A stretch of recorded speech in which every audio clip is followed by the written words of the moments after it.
प्रथम स्कंद अध्याय 9. युधिष्ठिर आदीचे भीष्माच्या जवळ जाणे आणि भगवान श्रीकृष्णाची स्तुती करीत भीष्माचा प्राणत्याग. सूत म्हणाले, अशा रीतीनं युद्धामुळे प्रजेला पीडा झाल्यामुळं राजा युधिष्ठिर भयभीत झाला होता. नंतर सर्व धर्माचे ज्ञान प्राप्त करण्याच्या इच्छेनं तो जेथे भीष्म पितामह शय्येवर पडले होते त्या कुरुक्षेत्रावर गेला. शौनकादी ऋषींनो, ज्यावेळी ज्या रथाला चांगले जोडे जुंपले होते अशा स्वर्णजडित रथात बसून ते सर्व पांडव बंधू युधिष्ठिरास मागोमाग गेले. व्यास, धौम्य आदी मुनीही त्यांच्याबरोबर होते. शौनका, भगवान श्रीकृष्ण सुद्धा अर्जुनाबरोबर रथात बसले. तेव्हा त्या सर्व बंधूंच्या सह युधिष्ठिर यक्ष समुदायात कुबेर शोभून दिसावा तसा शोभून दिसू लागला. आपले अनुयायी आणि भगवान श्रीकृष्णाच्या बरोबर तेथे गेल्याच्या नंतर पांडवांना दिसले की स्वर्गातून पडलेल्या एखादा देवासारखे भीष्म पितामह पृथ्वीवर पडले होते. सर्वांनी तेथे जाऊन त्यांना प्रणाम केला. शौनका, भरतवंशाचे भूषण असलेल्या भीष्म पितामहांना भेटण्यासाठी त्यावेळी सर्व ब्रह्मऋषी, देवऋषी, राजऋषी तेथे आले होते. पर्वत, नारद, धौम्य, भगवान व्यास, बृहदश्व, भारद्वाज तसेच आपल्या शिष्यासह परशुराम, वशिष्ठ, इंद्र, प्रमद, त्रित, गुप्त, मद, असित, कक्षीवान, गौतम, आत्री, विश्वामित्र, सुदर्शन आणि सुखदेव इत्यादी शुद्ध हृदय असणारे महात्मे तसेच शिष्यासहित कश्यप, अंगिरा, पुत्र बृहस्पती इत्यादी मुनिगणही तेथे आले. देश काल निर्णय जाणणाऱ्या धर्मज्ञ भीष्म पितामहांनी त्या थोर ऋषींना एकत्र आलेले पाहून त्यांना मनाने व दृष्टीने यथायोग्य सन्मान केला. ते भगवान श्रीकृष्णांचा प्रभाव जाणत होते. स्वलीलेने मनुष्य रूप धारण करून तेथे बसलेल्या जगदीश्वराची तसेच हृदयात विराजमान झालेल्या भगवान श्रीकृष्णाची त्यांनी पूजा केली. पांडव मोठ्या नम्रतेने आणि प्रेमाने भीष्म पितामहाजवळ बसले. त्यांना पाहून भीष्म पितामहांचे डोळे प्रेम अश्रूने भरून आले होते. ते त्यांना म्हणाले, हे धर्मपुत्रांनो, तुम्ही सर्वजण ब्राह्मण धर्म आणि भगवंताचे आश्रित असून तुम्हाला एवढे कष्ट झाले आणि तुमच्यावर एवढा अन्याय झाला. अरे रे, हे तुमच्या वाट्यास यावयास नको होते. अतिरथी पांडूच्या मृत्यूसमयी तुम्ही सर्वजण लहान होता. त्यावेळी मुले लहान असलेल्या कुंती राणीला तुमच्यासाठी बरेच कष्ट सहन करावे लागले. जसं ढग वाऱ्याच्या अधीन असतात त्याचप्रमाणे लोकपालासहित हे सर्व जग काळरूप ईश्वराच्या अधीन आहे. मला तर असे वाटते की तुम्हा सर्वांच्या जीवनात ज्या अप्रिय घटना घडल्या त्या सर्व प्राचीन लीला होय. जेथे धर्मपुत्र राजा युधिष्ठिर, गदाधारी भीमसेन, अस्त्रवेधा, अर्जुन, गांडीव धनुष्य आणि स्वतः श्रीकृष्ण सन्मित्र, तिथे विपत्ती याव्या पाहिजे नव्हती. राजा या कालरूप ईश्वराची इच्छा कोणीच जाणू शकत नाही. मोठमोठे ज्ञानी पुरुष सुद्धा याला जाणण्याच्या इच्छेने मोहित होतात. हे युधिष्ठिरा, म्हणून संसारातील या घटना ईश्वर इच्छेच्या अधीन आहेत. त्याला अनुसरून तुम्ही या अनाथ प्रजेचे पालन करा, कारण आता तुम्हीच त्यांचे स्वामी आणि पालन करण्यास समर्थ आहात. हे भगवान कृष्ण साक्षात आदिपुरुष नारायण आहेत. आपल्या मायेने लोकांना मोहित करीत यदुवंशामध्ये गुप्त रूपाने हे लीला करीत आहेत. यांचा अत्यंत गूढ प्रभाव भगवान शंकर, देवर्षी नारद आणि स्वतः भगवान कपिल हेच जाणतात. ज्याला तुम्ही आपला मामे भाऊ, मित्र, प्रिय, सर्वात श्रेष्ठ असा हितकर्ता मानता, तसेच प्रेमाने ज्याला तुम्ही आपला मंत्री, दूत एवढेच काय सारथी बनवितानाही संकोच केला नाही, ते श्रीकृष्ण स्वतः परमात्मा आहेत. हा सर्वात्मा समदर्शी, अद्वितीय, अहंकार रहित आणि निष्पाप असून उच्च नीच कारणामुळे कधी कोणाला भेदभाव करीत नाही. हे दृष्टारा पहा. अशा प्रकारे समदृष्टी असूनही ते आपल्या अनन्य प्रेमी भक्तावर किती कृपा करत असतात. केवळ याच कारणास्तव माझ्या प्राणत्यागाच्या वेळी भगवान श्रीकृष्णांनी मला साक्षात दर्शन दिले. योगी पुरुष भक्तिभावाने श्रीकृष्णात आपले मन गुंतवून आणि वाणीने यांच्या नामाचे कीर्तन करीत शरीराचा त्याग करतात. त्यामुळे ते कामना आणि कर्मबंधनातून मुक्त होतात. प्रसन्न हास्य आणि रक्तकमलाप्रमाणे अरुण नेत्र असणारे, ज्याचे मुखकमल आहे, ज्याचे लोकांना केवळ ध्यानात दर्शन होते, ते चतुर्भुज देवश्व भगवान श्रीकृष्ण मी प्राणत्याग करीपर्यंत तेथेच राहावेत.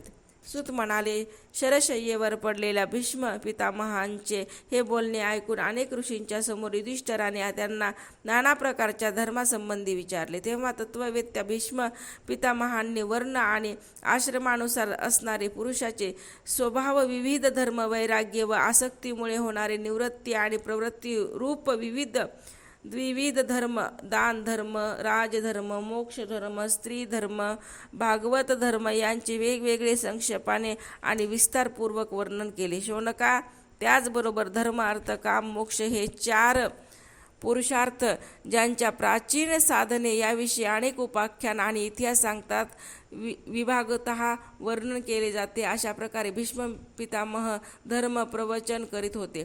तशाच उत्तरायण सुरू झाली. इच्छा मरण ही योगी पुरुष याचीच इच्छा करत असतात. त्यावेळी अतिरथी भीष्मांनी मौन धारण करून अनासक्त मन सगळीकडून काढून घेऊन ते समोर असलेल्या आदिपुरुष पितांबरधारी चतुर्भुज भगवान श्रीकृष्णाच्या ठिकाणी एकाग्र केले. त्यांच्या शस्त्रप्रहाराच्या वेदना भगवंताच्या दर्शनाने तत्काळ नाहीशा झाल्या.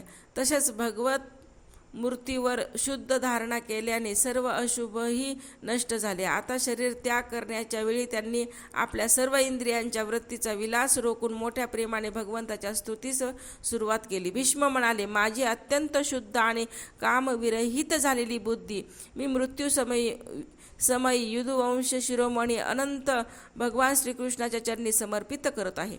ज्या प्रकृतीच्या द्वारे ही सृष्टी परंपरा चालू आहे, त्या प्रकृतीचा ते सदा सर्वदा आपल्या आनंदमय स्वरूपात राहून कधी लीला करण्यास हेतूचे स्वीकार करतात.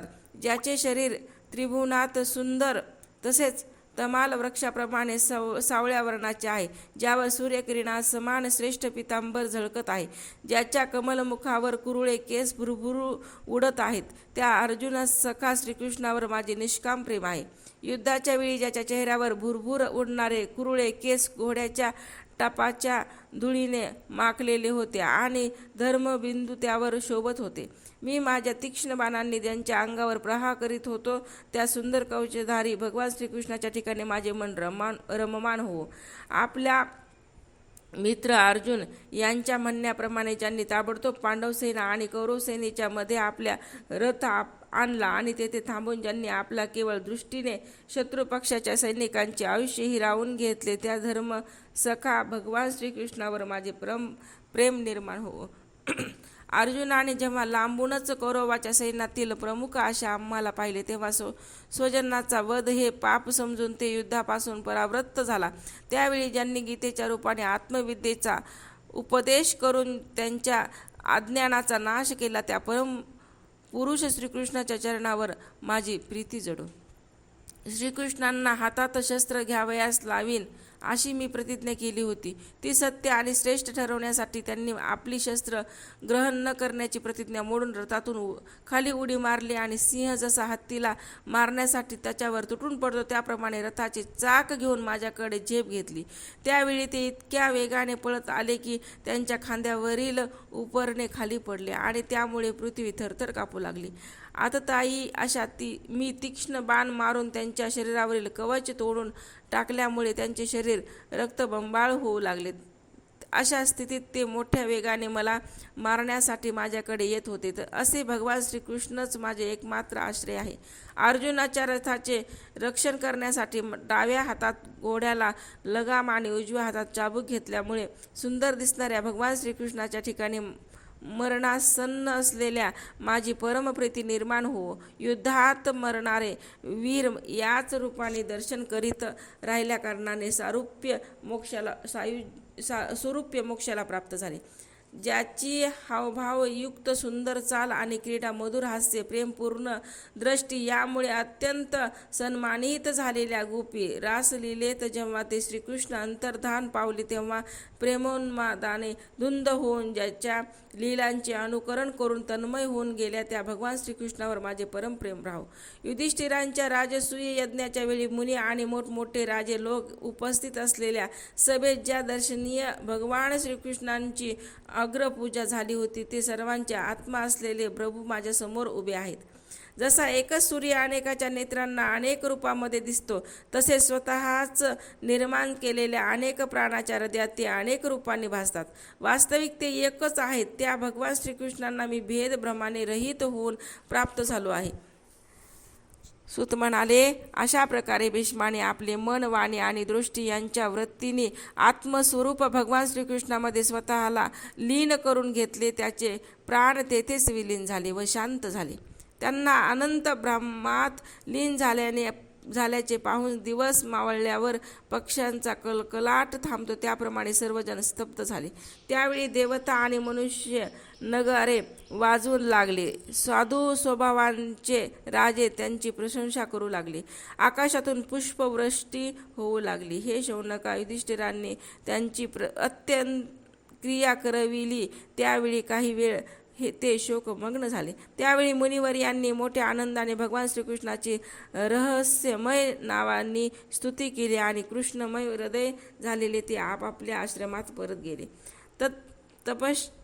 तत्पश्चात भगवान श्रीकृष्णाच्या बरोबर युधिष्ठिर हस्तिनापुरात परत आले आणि तेथे त्यांनी आपले चुलते धृतराष्ट्र आणि तपस्विनी गांधारी यांचे सांत्वन केले. धृतराष्ट्रांची आज्ञा आणि भगवान श्रीकृष्णाची परवानगी घेऊन समर्थ राजा युधिष्ठिराने आपल्या वंशपरंपरागत साम्राज्याचे धर्माचे पालन करण्यास सुरुवात केली. अध्याय 9 समाप्त. ओम नमो श्री भगवते वासुदेवाय.